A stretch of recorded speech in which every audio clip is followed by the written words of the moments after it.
Hello,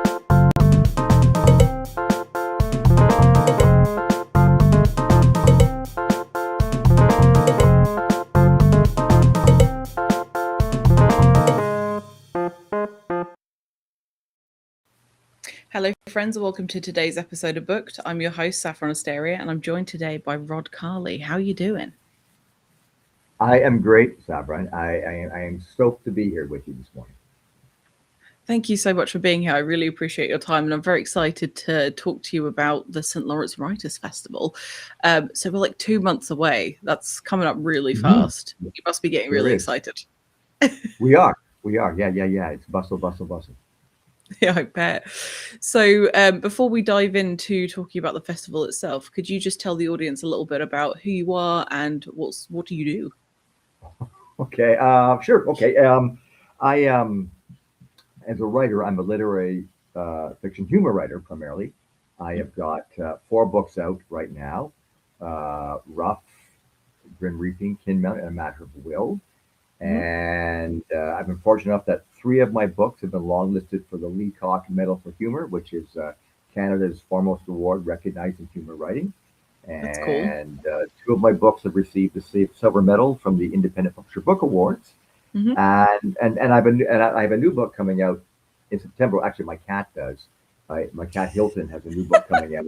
He is catified The Great Gatsby. So he's written The Great Gatsby by Hilton. That's amazing. And it's illustrated, and I just helped him. I just helped translate it from Tabby into English. So that's my help, right? And it's coming out in September, and it's going on tour. And actually, the book is being launched at the St. Lawrence Writers Festival, right?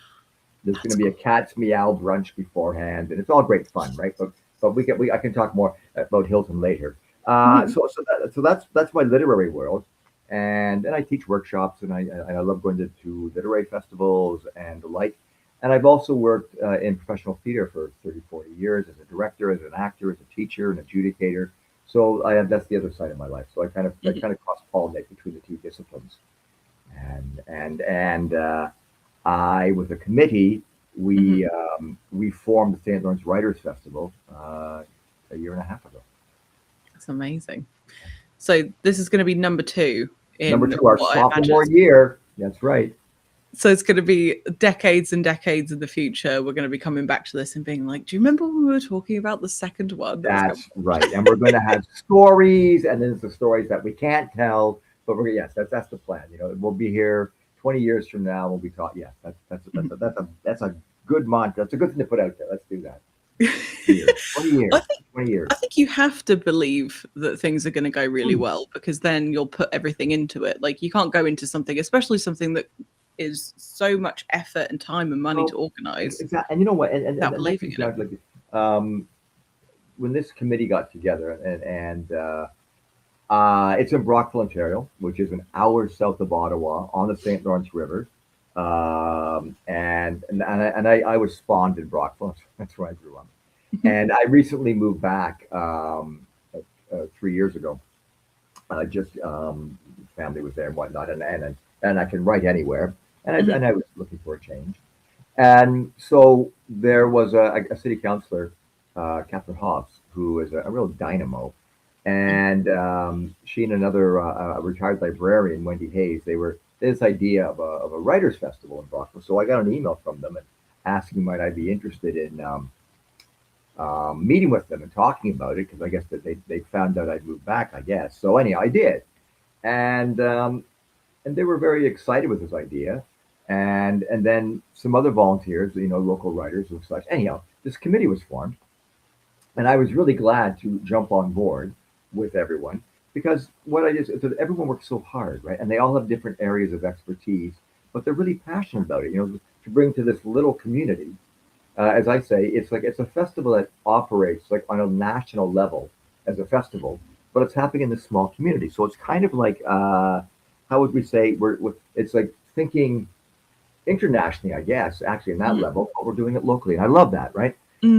And so my role became, I'm sort of a curator. So I bring in the writers, and sort of after much discussion, we'd look at what are the panels going to be, because we have to make sure it's different each year.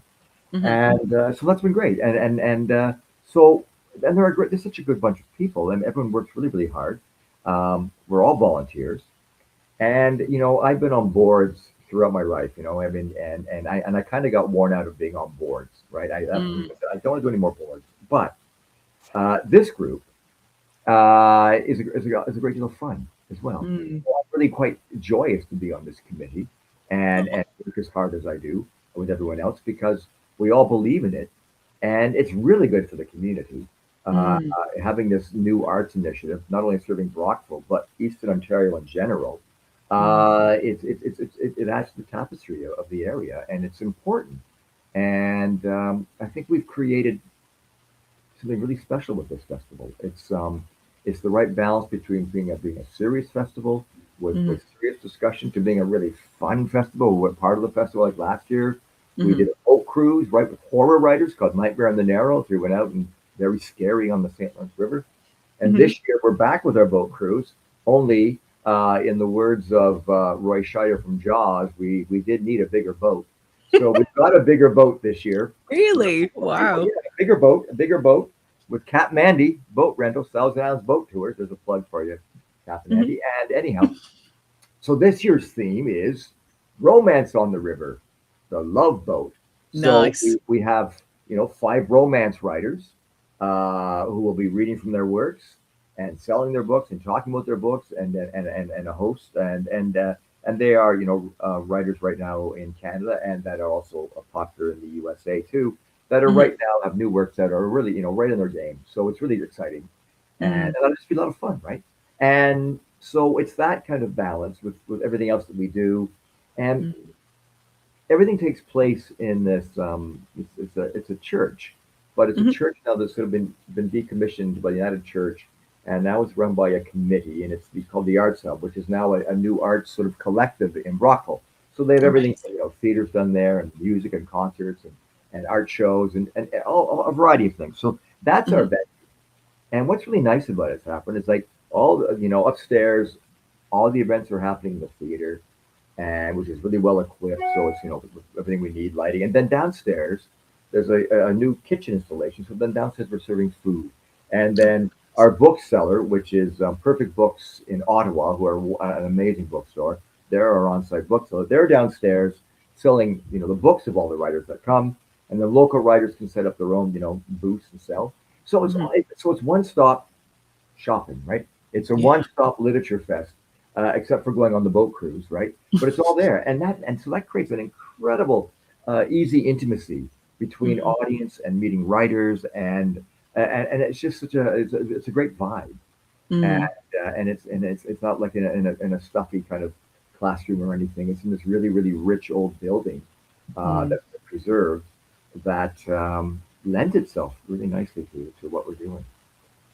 I mean, it's so cool that you have access to something like that, and it sounds Mhm. like it was made for you guys to use. So it sounds like the writers that are going to be doing the panels Mhm. and sort of being the feature of this Yes. festival are going to be quite accessible to people, right? So they're Well, going to be in the crowds. That's they pretty they cool. come to the events. There's obviously there are panels, Oh, so they're being interviewed by other writers, mhm. but then they go down right afterwards downstairs to sign books. So yeah, events they're there. They're talking to readers. Because it's a really interesting thing, right? The act of reading is a solitary collective experience, Mm. Oh, you're cutting out a little bit. right? And where and a reader might come to oh, Mhm. how are we right now? Are we better? So they can come and they can maybe come and hear their two favorite authors they came, but then when doing so, they're introduced to three new voices. They did other authors they Mhm. want to read, and that's really good. And so it adds to the whole celebration of literature. That's so cool. It sounds like it's going to be quite an immersive experience for people, and like even if you're a reader or a writer, if you just love books and storytelling, it kind of sounds like it'd be the ideal place to be inspired and get sort of, I don't know, excited about the craft itself as well. I know myself, like if I go through periods of time like not being around creative people, I kind of lose it a little bit. And then when I talk to somebody that's really enthusiastic, it really lights a fire under me. So it sounds like a lot of people are going to walk away from the experience feeling really pumped about writing in Oh, general. I think, yeah, well, and it's really important right now. Like, during these times right now that we're living in, right? That Mhm. we've got so much divisive rhetoric in the world, and everything's getting polarized. And here's an opportunity to have conversations, right? To engage, in conversations and reaffirming our shared humanity through the power of storytelling, right? It's a much needed tonic right now that people need, right? And it's live and all, and also when it's a lot of fun. I mean, Yeah. it's um, we take what we're doing seriously, but in terms of how we present in the discussions, it's lively and it's vibrant for people, and it's not stuffy in any way, Yeah. in that sense, right? And sit and hear a bunch of writers talk about their writing, Mhm. watching paint dry. Well, no, it is because you've got really engaged moderators who are asking really interesting questions, right? Mm. Right, and who knows what may come up in the discussion, right? And that's rich. Mm. That's rich. So, with the panels that you do you have like set discussion points? What are the sort of themes or subjects that you have to look forward to?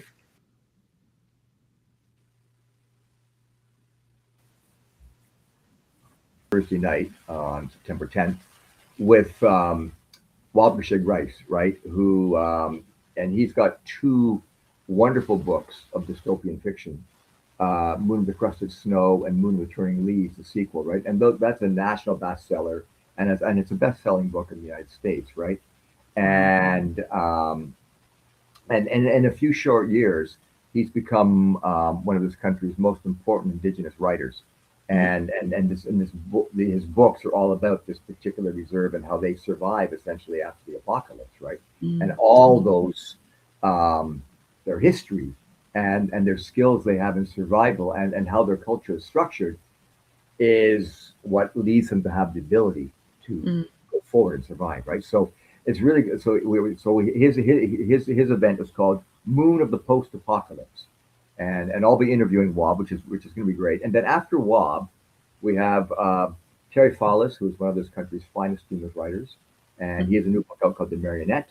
And then Newfoundland writer Wayne Johnson, who is just a literary gift, and he has a new book out that came out called The Novice of Holloway Hall. So we're Mhm. doing an event called Terry and Wayne's Excellent Adventure.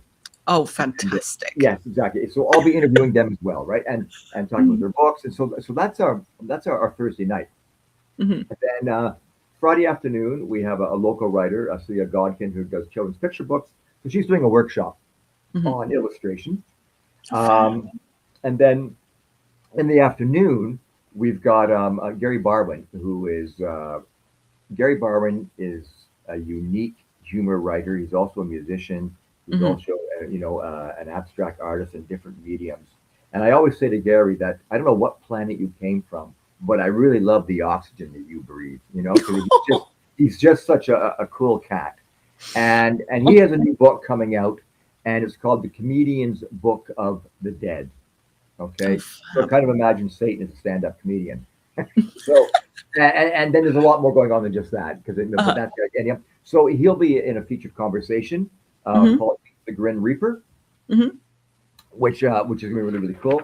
And then we have uh, four powerhouse women with new books coming out: Holly Gattery, The Unraveling of Ooh, and the Mhm. narrative voice of that is a sock puppet.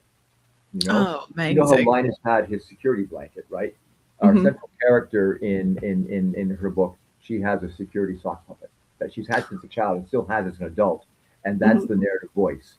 And it's a whole study of the central character's trauma and motherhood and all sorts of things. So, and then we have Mhm. Heidi Reimer, who has a new book coming out, and she's a local writer, Mhm. and Heidi von Palesk, has a new book, The Lost Queen, which is a sequel to Two White Queens and the One-Eyed Jack. And then rounding out that panel is Catherine Bush, one of our country's finest writers, in her short story collection, Skin, which recently just won, I believe, the gold medal for short stories from the Independent Silver Book Awards for this past year. Amazing. So they're all on a panel together, right? And it's called Ain't No Mansplaining Here. That's brilliant. All right. And then in the evening, our featured writer is Donna Morrissey, Newfoundland writer. Donna is her writing's exquisite. She is funny. She is a unique energy unto herself, a raconteur. So her new memoir is just coming out at the end of August, and it's called Tell It to the Water. And she's being interviewed by Calgary humor writer Ali Bryan, and that's gonna be a great night. Just that wraps up our Friday evening. Then Saturday morning it's our poetry panel, and it's simply called. I heard we have Kim Fauner coming in from Sudbury, and Margot LaPierre coming from Rufo, who was a poet that retired recently from Queen's University. Oh, you cut out a little bit then. And that'll be great. Can we Sorry, you cut out a little bit then. take that back? Are we okay? You want me to run? Yeah, if you could, because Okay. I think we missed a couple of names there. Oh, sure. Okay. Yeah. Yes. Okay. Thank For the poetry panel, called I Heard the Poet Say. Mhm. And we have Kim Fauner coming in from Sudbury, and Margot LaPierre from Ottawa, Helen Vandiver from Montreal, and then Armand Garnett Rufo, who is a Kingston poet, an Indigenous poet, and with Lois Lorimer. And then that's followed by, because it's a hot genre now. Like, I haven't written a book about like an orc falling in love with an elf, you know. Yet. But I've learned that yet, right? But I've learned a lot about the world building of romanticy, because I've been reading a few recently, exciting romantic writers coming in. We've got Heather Layton Dixon from Thunder Bay. We have Kelly Armstrong, who's won numerous awards for her fantasy writing, and the new book Goddess Crown, all romanticy. And so that particular audience, right? And we really wanted to make sure we included that this year. And then Patricia Westerhoff, she has a book called From Manuscript to Marketplace, Getting Published in Canada, right? And she's going to do a workshop on that very thing. So I think a lot of writers that are looking to try to get published, or just people have an interest in how does the publishing world work, and how does it work in Canada. So she'll be talking about all of that. Then we have a lunch break, and then we do an historical fiction panel called Blast from the Past, featuring Giles Blunt. Now, many readers might know Giles Blunt from the Cardinal mystery series, which was made into a TV series called Cardinal, which aired nationally in Canada. It aired in the USA. It aired in Europe, and so he's known for that. But he's shifted now into historical fiction. Wow. And his book is Bad Juliet, which and it's a story about taking place in a sanitarium. And her new book, The Quilting of Scars, Frances Boyle, and also Donna Morrissey again with a piece called Rage the Night, which has to do with going seal fishing back in the 20th century, out on the ice, and all the horrible things that happened to a particular expedition. Then we move into, after that, a cool collection. We've got Giller-nominated Dennis Bach. We've got Russell Smith's new book, Self-Care, Darlene Madden and her new work, and Judith Thompson, who is a Governor Jenner's award-winning playwright, and known across this country for her playwriting. But she's making her literary debut with her first novel, In Crow's Field, and it's as wonderful and as evocative and as poetic as all her plays are. And Randall Perry, who is a fantastic editor. He's moderated a Randall book for the festival where 6 writers can apply and they get a one-on-one manuscript consultation with him to discuss their writing. That's a really great That's cool thing for writers with new works in development. And then the boat cruise, run the Love Boat Cruise, right? And Amy Jones, who's an absolute delight, funny writer from Hamilton, she's hosting. And then we've got Ali Bryan, who the night before was interviewing Lee Koch, the book Koch, Lily Chu, reading from her work, Carrie Clare's new book, Definitely Thriving, Farrah Heron, and Maggie North. And Sunday morning, we have the Cat Meow brunch.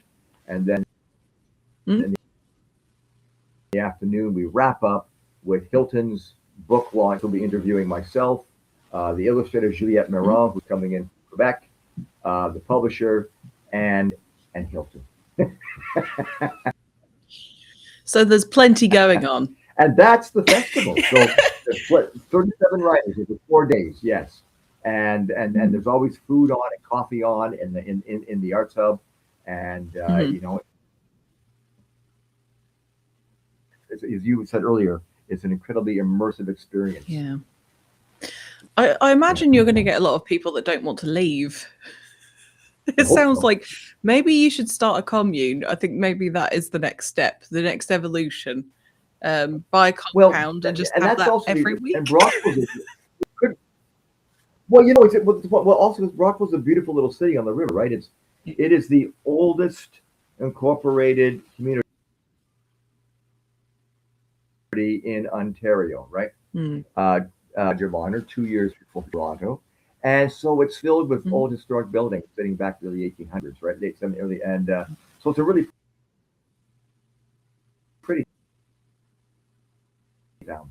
And the city gets behind it that are coming in, and there's great restaurants. So, and it's a nice time of the year, right? It's the second weekend of September, so it's not the hot heat of the summer, but it's still nice and warm, and it's a really nice time of the year to be having a festival. Oh, absolutely. And also because there's a book stall, people can start thinking about the Christmas presents for people. You got it. And there you go. Exactly. So what are your requirements when you're looking for, because this is the second year now, and you've obviously got a lot of contacts, you've had a lot of experience in the arts for what sounds like most of your life. So you probably know a lot of people anyway, but what are your requirements for finding writers for the festival? Like, do you just off the top of your head, you can think, I already know 50 people that I think would be fantastic. Do you do research? How does that work? Well, so first of all, it works. It's figuring out, okay, like for example, last year we had a humor panel, and we did a horror panel on a boat, and we did mystery thrillers, right? This year we said, okay, we'll take a break on that, and we'll add in historical fiction. We'll do romantasy. We'll do romance, and so it's shaking it up each year, right? So probably next year we'll bring back a humor panel. I know we'll bring back mystery thriller and horror and probably science fiction. So part of the writers are being selected based on what I'm determining with the committee what the different themes are going to be. What we try to do is balance it with well-established headliners, right, and then emerging authors, and so a whole range, right, and also I'm aware of them. I'm up to speed on what are the new books coming out, right. Right. So that we're trying to get writers that have works that are coming out at the time of the festival or been released, maybe just a few months before, or so that it's all new work that's coming out, right? And then there's a few writers that return just because they're so popular, right? With audiences. So every year it's different, but that is sort of the core philosophy, right? And I want that why, and also making sure that we have diversity. And we have a wide range of authors' voices, right? Yeah. Well, it definitely seems that way because you've it sounds like you've made it incredibly inclusive in the sense of like you've got a wide range of audience potential and different sort of levels of skill that people might have if they're part of the audience as well, and they're going to all pick up something new. In terms of like inclusivity for people attending the festival, how do you manage like accommodations for people that might have, you know, disability needs, for example? I think you've frozen again. Right. So what we have is, and that's what right now. The Arts Hub, where we do it, is actually doing a fundraising campaign, right? Because that's the next. Oh, that's cool. For total accessibility, right? But what happens is, on the main level is the theater space where the events take place. Part of that, and go down a sidewalk and down a little path downstairs and go to the book signings, right? So, you know, you go out and about, right? Now, in terms of any writers that are going on the stage that have any challenges, what we're going to have is simply a portable lift. Oh, cool. So, and we're also checking all any writers that, you know, that if we, that's how we address it right now. But very much looking forward to the Arts Hub getting an elevator, you know, actually built in the facility. So then it'll be, you know, you don't want to be going outside of raining necessarily, right? Yeah. That's cool. Yeah. So I would say, yes, we have accessibility, perfect accessibility. Yeah. I think all that like the main thing that matters is actually that you're trying and that you're considering it in any way, because especially if you're dealing with like much older buildings, you're going to have to manage that in some kind of way, and there's always going to be issues with stuff like that. But it's very cool that you're thinking about it on lots of different levels. Yes, and that's part of it. And I mean, we are, and they just finished doing a $150,000 kitchen renovation, right? So, and the community kitchens, you know, that's nice. Community lunches or dinners, like people who are less fortunate, or do so that it can get involved in doing you know, greater charity work for the community, right? As well as doing events where you can then offer food as well, right? So that's really that's, you know, that helps us tremendously, because we can make food in that kitchen and have food available for the writers and guests and all the audiences that are coming, right? So it's a huge perk. I was looking at some alternative festivals that are just closer to me, because Canada's very far away from Texas. But I was looking at other festivals just out of curiosity, and the ticket prices are so expensive, and you get hardly anything for it, and you have to pay extra to get like the perks that you're talking about. So it sounds like people get a lot more for their money coming to something like your festival. I think they do. I mean, a single event ticket for an event is $25, which is very reasonable. You can get a Thursday, reasonable Friday pass for $100. You can get a Friday, Saturday pass for $150, right? And Saturday, Sunday for $175, which is fantastic, right? That's really good. You know, and for the number of events that are there, there's like 14, 15. And then the Romance on the River Cruise, it's a separate event only because, you know, because we're involved in the boat and everything else. So it's $75. Yeah, of course. But there's food and then there's brunch. It's $25, and that'll be, because it's all being, you know, nice, you know, breakfast brunch, you know, provided by the kitchen. Yeah. So, but I'm sorry. Our prices are reasonable, and they're the same prices as we are in the rural area, and so it's making sure it's accessible for everyone financially as well. Yeah, no kidding. Because I was looking, I'm not going to name which one it was, but there was a festival that I was looking at. It was like a convention, but it was basically like a similar sort of setup, and it was over $500, like US dollars, for It was Wow. like 3 days, but if you wanted to go to any talks, you had to pay more money. I was like, what the frickety frack? It was unbelievable, really. That was very off-putting. In addition to the $500? Yes. Wow. It was crazy. And I was like, Yes. how can people And afford well, to you know, do and this? it, It and just it's makes fun of me. I know, and as well as books. One of the fundraising initiatives we're doing this year, which I think is fun, Mm. is we have a jigsaw puzzle Mm. that we're selling, and it comes in either with 1,008 pieces for the experienced puzzler, and then four, for someone who needs large pieces. And so it's Mhm. the authors in the festival, this year's festival, all their books are in this really nice looking sort of library on a bookshelf, right?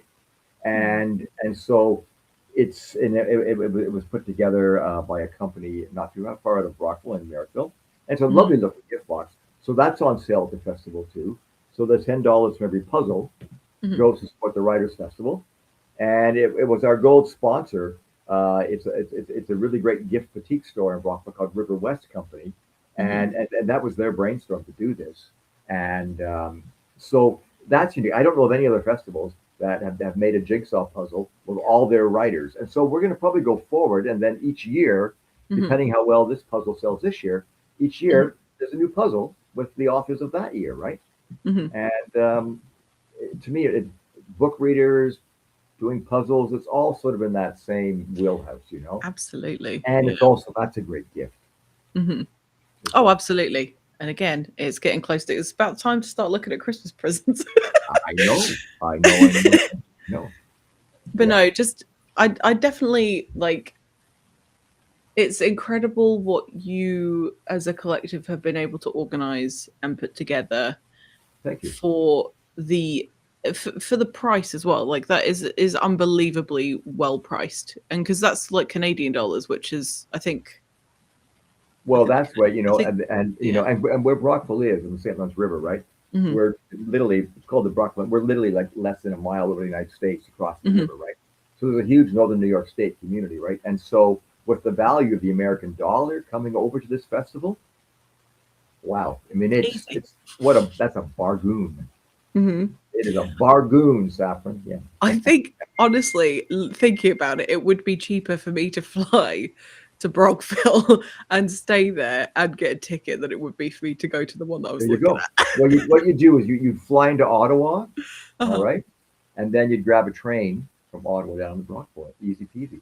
Yeah. Easy. Oh Yeah. yeah, because Canada has way better public transport, from what I could I tell. guess. I think so. It's not very good here, I'm not but sure there's where many I live people that I'm not sure if everyone would agree with you on that one, but I mean yes, but no, but yes, yeah, but actually, there's an easy connection of flying into Ottawa, and anyway. then it's a taxi over to the train station, and Brockville's only a 45-minute, 50-minute train ride from Oh, that's not Ottawa down bad. from Yeah, Ottawa down. Right? Yeah. that's So, pretty good. That's so pretty there's a good. chance you come. Yeah, look at how far your dollar will go if you do come. I know. I think I might have to think. I don't think it's a bit soon this year, but when you were talking about the writers that you have on the panels and their Yes. books, I was thinking, right, that's going on my to be read list. That's going on my to be read list. I'm already thinking about like, oh, I wonder if I can fit those books in to read very soon That's because some good of them because sound what you remember, fantastic. buying books and having a stack of books to read, that is not hoarding. I You know, agree. it's I not agree. hoarding. That is sustenance for the mind, Hmm. and you can't have enough. There's no such thing as too many books. I agree. And if I books agree. have to sort of fill in as a table every now and then, or we so they do. I I did have a stack of books as my bedside table for a There we long go. period of Right? time, but then I Yeah. was like, "No, I want to read them," so I had to actually get one. But no, I totally agree. I feel like I don't feel guilty buying books, but I feel guilty buying anything else. So No. yeah, it's probably a Yeah. personal issue, but anyway. So yeah, it sounds like it's a really welcoming environment, and it sounds very well organized. And I know that there's a whole group of you that works on this basically for a whole year on the run up to it. So you Yes, were and already talking and we about it like start straight working. after the last one. Yeah, you start working on like the week after you're already working on next year's, right? Yeah. I mean, in fact, I've already got a list of maybe 8 or 9 writers Hmm. Some that I want, and some that have approached me. And now, as we're, the response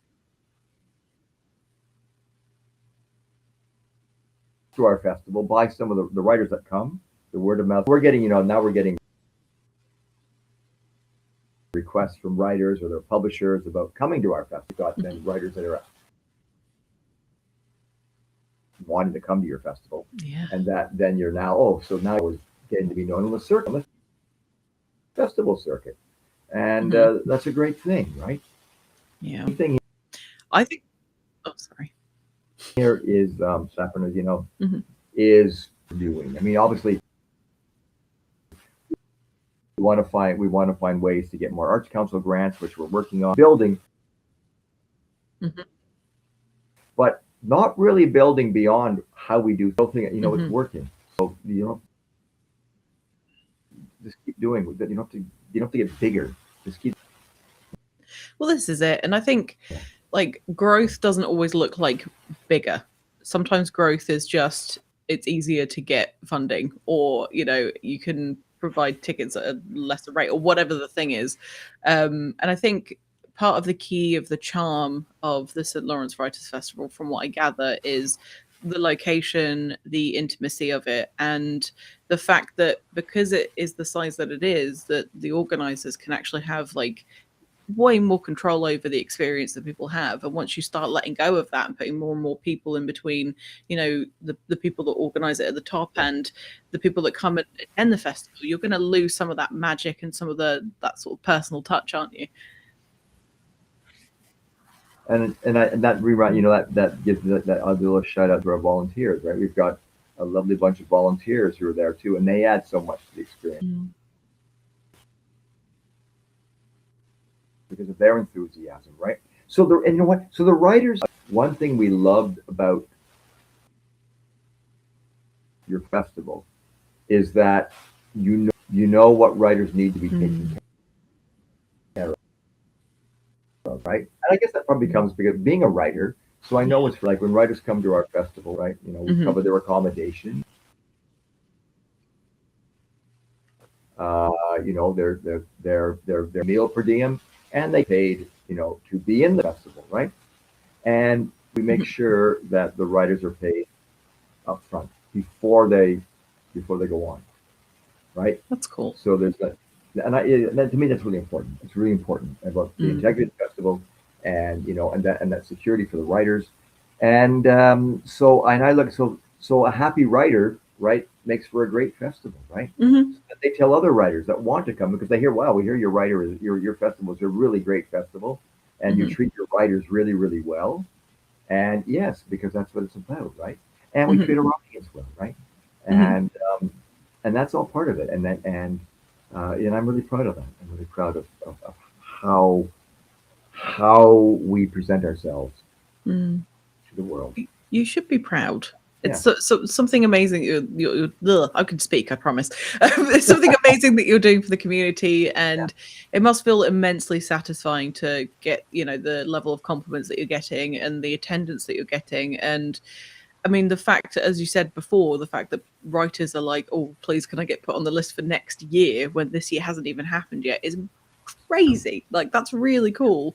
Yeah. So yeah, I don't think it's going to be too long before it's like incredibly exclusive, and it's very hard for people to get in. Well, and we're bringing in like 37.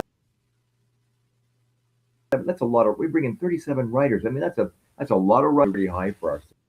Yeah. Yeah. And it's been working. Good. That's very cool. Before this time's gone by so quickly. Before I let you leave, I just had a quick question about. So the audience for this show is largely writers. So if, for example, there are any writers that are sort of local, because I know that you kind of focus on people that are in Canada. If there are any Canadian writers out there that want to get involved in the festival, either like being considered for panels or getting involved in any way, how do they get involved? Well, the easiest way is to email at gmail.com. Mhm. Great. Amazing. And if anyone our festival, go to our website, stlawrencewritersfestival.ca. The schedule's there, the bios and photographs of all the writers, and the ticket packages. It's all there, and easy, and it's easy to navigate. Awesome.